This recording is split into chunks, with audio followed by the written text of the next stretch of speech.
Pemirsa, Kejaksaan Negeri Muara ini memusnahkan barang bukti narkoba dan kejahatan yang sudah ingkrah. Barang bukti yang dimusnahkan periode bulan Agustus 2024 hingga Desember 2024.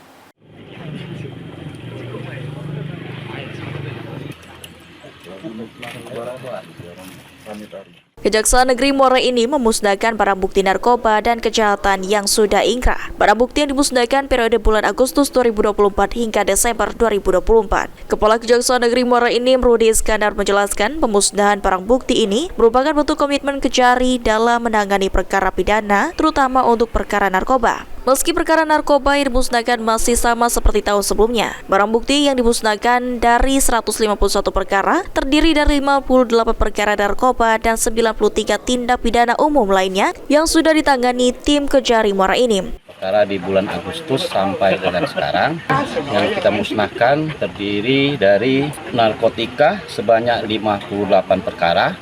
Terus tindak pidana umum lainnya sebanyak 93 perkara. Karena korbannya kami nilai 15.000 jiwa. Dari 151 perkara dengan rincian sabu-sabu sebanyak 184,21 gram, ganja 29,95 gram, dan ekstasi sebanyak 194 butir untuk perkara tindak pidana umum lainnya sebanyak 13 pucuk senjata api dan senjata tajam serta 80 barang bukti perkara lainnya. Mardiansyah, PAL TV.